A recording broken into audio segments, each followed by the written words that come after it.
My goal in creating this series was that the end product would be something that coaches could actually use for their teams and for their programs. So often we're all frustrated when we go to a clinic and listen to some really excellent clinicians over the course of a Saturday or a Sunday or on a weekend, and we listen all day and we hear great stuff. And we jot down notes feverishly and we come up with some really, really good things, and we have some great thoughts, and there's great moments of clarity during those times. By the time it transfers to your season, you just don't seem to be able to transfer much of the knowledge and much of the things that you gained to your kids. Probably because most of the presentations are done on overheads, or they're done on the floor with no defense, 5-on-0 against nobody, or the coaches aren't coaching their players, so the execution isn't to the point where, as the onlooker, you can actually trust it. Same thing is true of videos. You know, a lot of the video presentations that I've seen, although very good for certain things, don't really give me the trust that the execution is happening against live defense in a game setting where I can see the execution against a team that's prepared to beat them.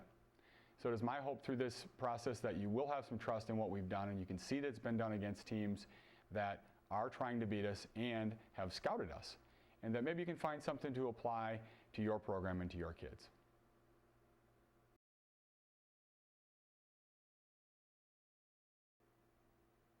Be prepared. Your kids are going to need you. I really believe that during the course of just about every single game that we play, there are some really key moments where the coach can be effective as a leader in helping their kids get through a troubled time offensively, a crucial, very pressure situation offensively, where your kids need something more than just the continuity set that they've been running all year. And I think that's the job of the coach, to make sure that there is something there to run, and that there's a plan, and that they're well aware of the fact that when there's a key possession or a crucial moment in a game, that the coach is ready to put the best players in positions of their comfort to take a shot that they can make and help their team in those really key moments of the game.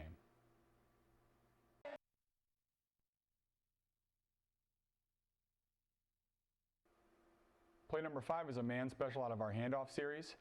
It really has nice action on both sides of the ball. It forces the defense to do a nice job on the ball side as well as the weak side, and make that transition rather quickly. Entry, generally with a down screen. Down screening, you could enter on the right side of the floor. Certainly you could set it up on the left side of the floor. There's really no preference there, depending upon the strength of your point guard and whether or not they handle it with both hands. If the defense plays soft, certainly you could enter without the down screen. I do have forwards on the perimeter right now, but certainly if you want to post your guards out of this, or when you want your guards to be the cutters because they're your better finishers, or you like a matchup you have in your favor, it really doesn't matter how they're aligned. It's just in terms of which player you want to showcase with this particular play. We're going to get the ball entered to the wing. At that point, the point guard is going to drive off the defender. Hard, straight line cut toward the basket. Then we break off the L-shaped cut, and we're going to get a handoff. Now, as we're approaching the forward is protecting the ball and pivoting away from the defense. We're not offering the ball up in front of the defense and getting tied up with jump balls and things like that. Strong pivot. Point guard now has a handoff.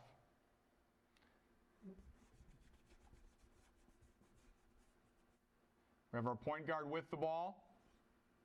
We have our forward here ready for their cut. Meanwhile, the guard is into the high post with the back screen.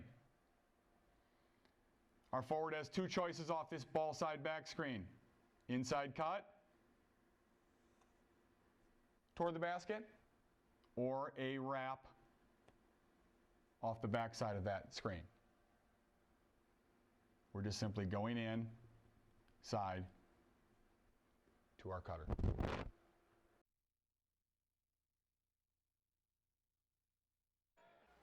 In the first clip of our play number 5 handoff series, notice that our point guard drives his man into an L-shaped cut for the handoff.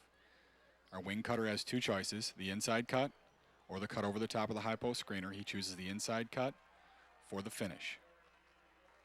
Live speed clip to follow.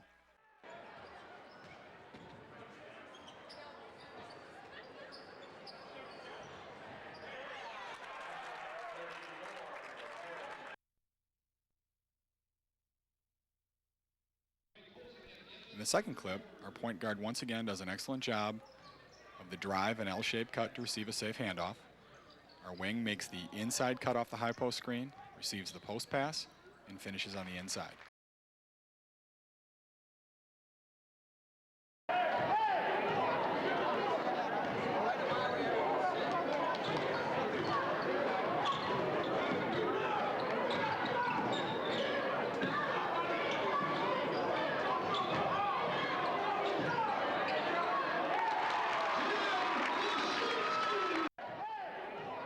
Fourth clip, point guard cut is effective. We get a clean handoff. We get a wrap cut over the top of the high screen. We get a point to post entry, a collapsing defense, and a drop weak side and finish. The second option on our ball side of play number 5 involves the high-low. We're going to assume that the point guard made their hard line cut toward the foul line, and they're finished off the L-shaped cut, received the handoff on the wing. We've gone through with our forward to the post area.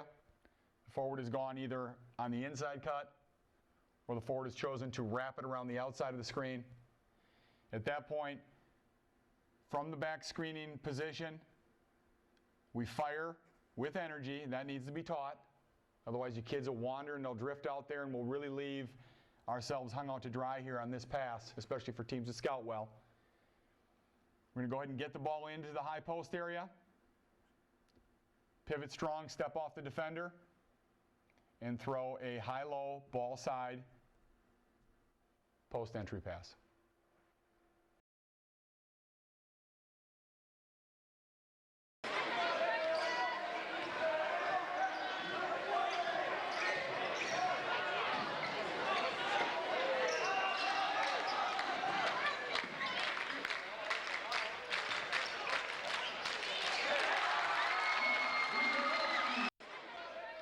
Third clip, our point guard is effective with his L-shaped cut and clean handoff.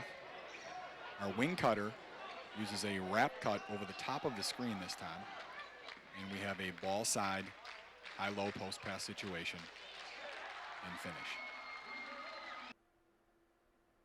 In this sequence, we're going to move from the ball side action on play number 5 to the weak side.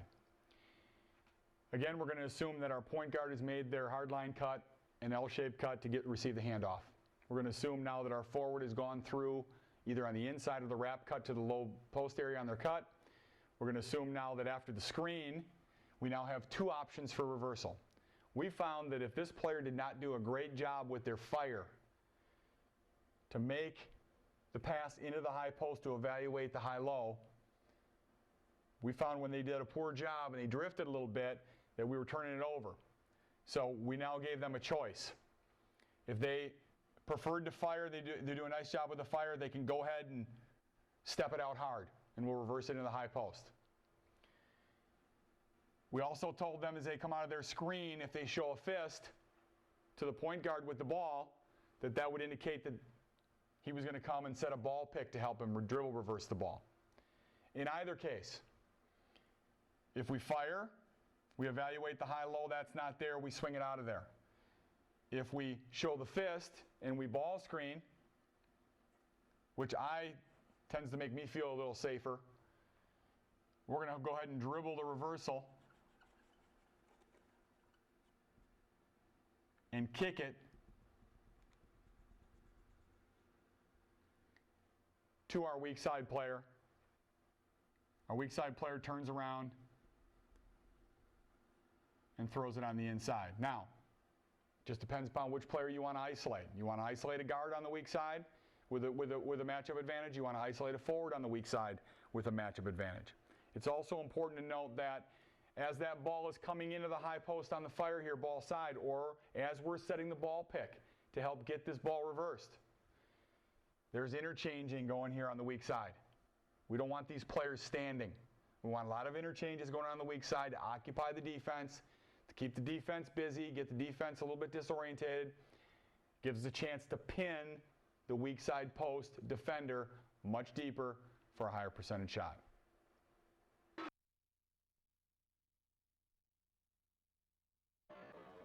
In our fifth clip, we introduce the weak side action. Our ball side action remains the same. In this case, our forward makes the inside cut. The The ball goes into the high post. At that point, we get a weak side interchange to isolate our post player. And we go wing to post entry and finish on the inside.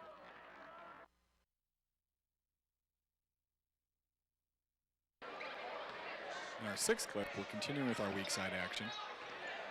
We enter to the left wing. Our cut is a wrap cut over the top of the high post. We swing it. We have to work a little harder to get it inside with some ball fakes. We make a strong move and finish inside.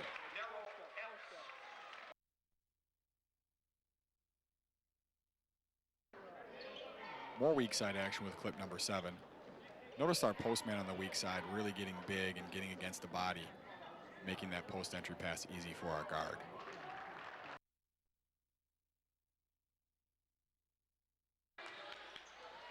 In clip number 8, pay particular attention to our constant weak side interchanging. This keeps the defense moving, keeps them occupied, and also watch how hard we're willing to work to get the ball inside. Here we dribble, relocate, make a nice pass so we can get a post move inside.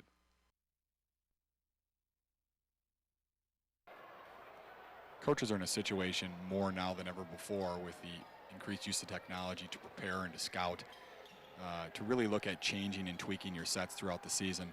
In this case, we had to turn our up screen into a ball screen to reverse the ball. We were really struggling with denial defenses. And in this case, we get a post entry and a putback.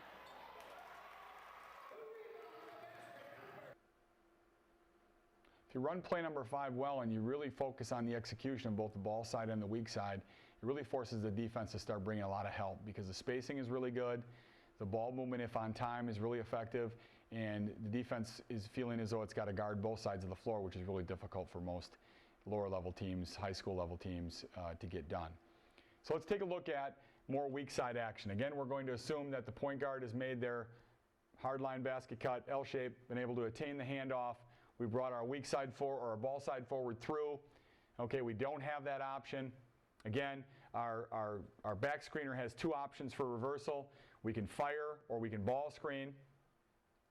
In either case, what we have happen when we get the ball in this area, let's say we had a fire this time, and we fired the ball into the high post. We read the high-low, and that was not there.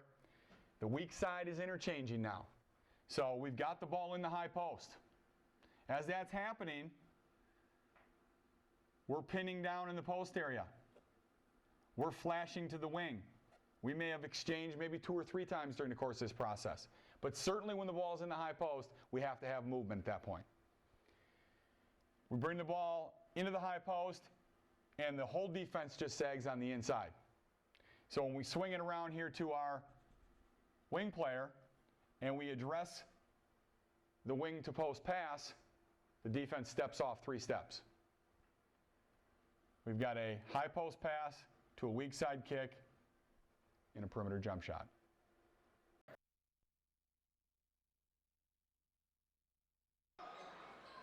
Clip number 10 is executed quite well, starting with our point guard cut. We get a very nice inside cut here by our wing player. The ball screen is solid, and the sagging defense allows us to get the weak side jump shot.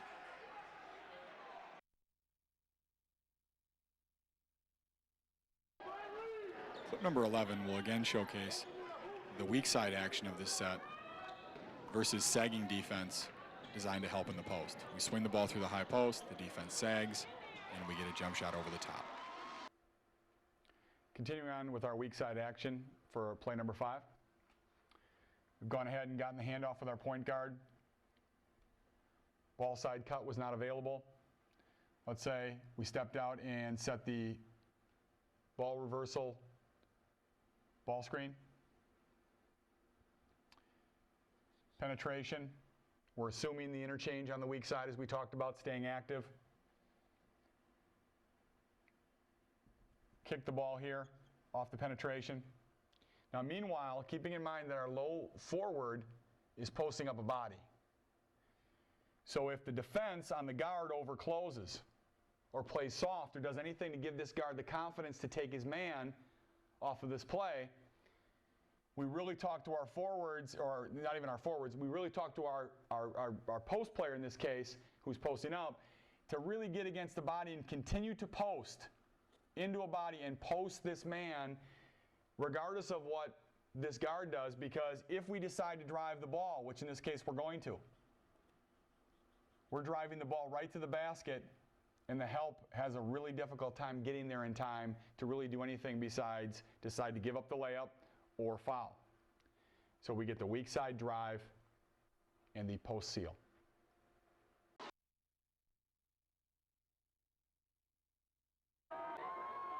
Watch closely in clip number 12 as our weak side post player moves down to the post area, gets against a body, and shields the driving space for our guard to finish uncontested.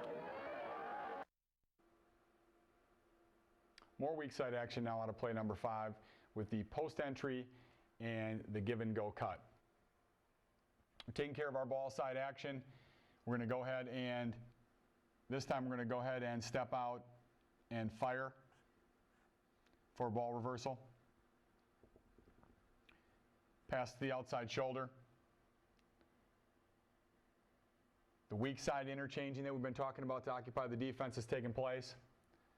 We throw the outside shoulder, pass to our guard, right on time as he spaces outside the three-point line. Our forward is pinning down against the body inside, nice and deep. We're able to get a post entry pass inside.